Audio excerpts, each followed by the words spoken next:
Look at this beautiful underspin jig here. That Uoze jig from Megabass.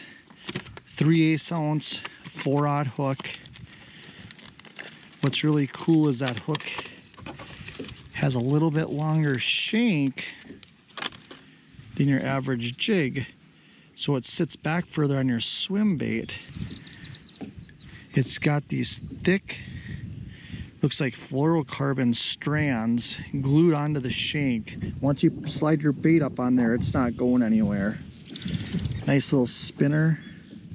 Really thin weed guard, perfect for a swim jig. We're gonna pair that up with a 4-inch spark shad. This is absolutely a match made in heaven. This AT swim jig is absolutely beat up from my last trip out. I'm gonna mix it up a little bit here and throw this underspin just to see if it gets those fish a little more excited. Plus, when I'm using that swim bait as a trailer, I want that longer shank hook so it comes out on the back of it further and hooks the fish up a little better. If I'm using a grub or some other type of smaller trailer like that, that AT swim jig is really good to use. I'm going to trim that just a little bit. I want to shorten it up as much as I can. And then once I'm pushing that on, I want to make sure and dab a little bit of super glue on there too.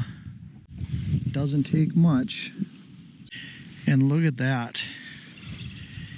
If that's not a deadly looking bait.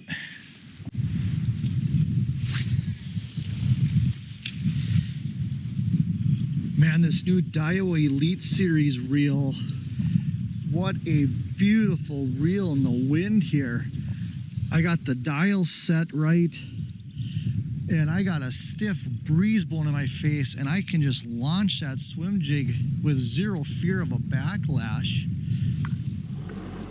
Straight up, man, this is some tough conditions right now. 51, 52 degree water, algae bloom up shallow.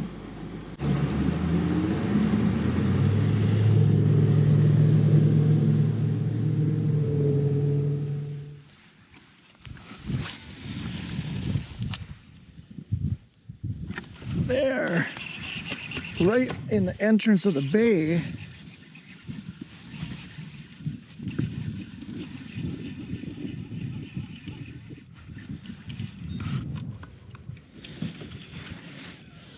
Hopefully that's a sign.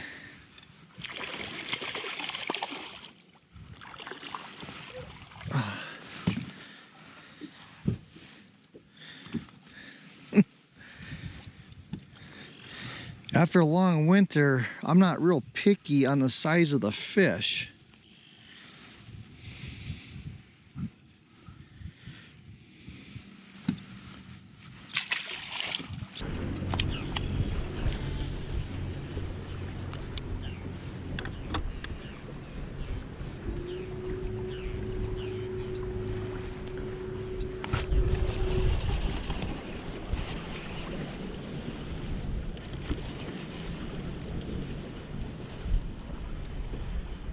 Oh, that's a big one, man. Holy smokes.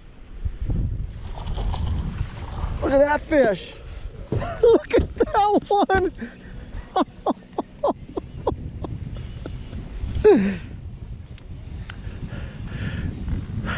We got 30-mile-an-hour gusts pumping.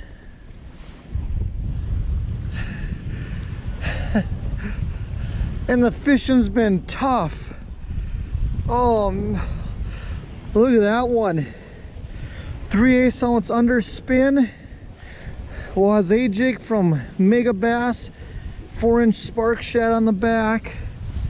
Absolute tank.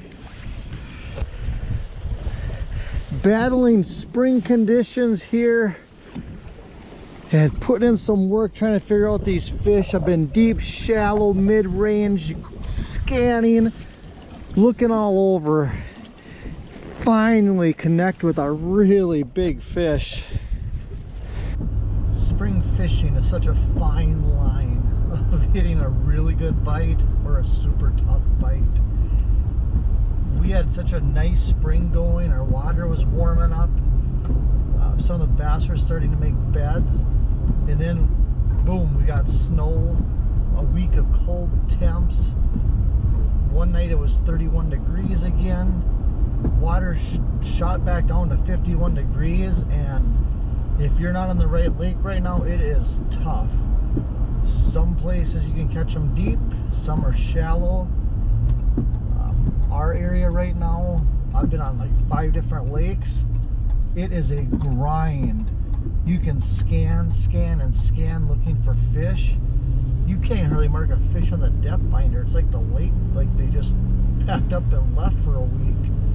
We do have some warmer temps coming now in a few days, but we're gonna miss out on that whole 70-degree range, that nice spring weather. You know, we fought and fought just to get some 60s, had a couple, and now all of a sudden we have 80s in the forecast, so things are gonna change really, really quick. A lot of the shallows already have algae bloom stuff going, and man, if we get some 80-degree days with sun, that stuff's gonna get wicked up there. But today this afternoon, grinded and kept trying different spots and different things, and finally connected with a really big fish, a 5-pound, 2-ounce largemouth. Caught it right where the wind was blowing into a tree branch. It wasn't real deep, but man, that fish was there, and it hammered that Uoze jig with the 4-inch spark shed on the back. It was a 3/8 ounce jig. A lot of times I'm fishing deeper, I'm using that bigger 3/4 ounce, but when you're fishing that underspin up shallow, it works a lot better with between a 1/4 ounce and a 3/8 at the heaviest. One thing I do like with the 3/8 is I can reel it a little faster, and it doesn't want to spin.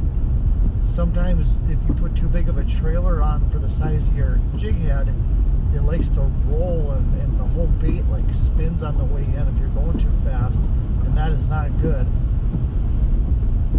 So I got that one nice fish, got a half a dozen other fish mixed in there, but again it was just grinded out. Most days I would have jumped lakes, but with the 30-mile-an-hour gusts that we had and rain and drizzle hitting us the whole time, it's really hard to go load up and then go through all that work again to get on another lake and have whitecaps blasting you at the access and that kind of thing. So I grinded it out, stuck that really nice bass, and made the trip worth it.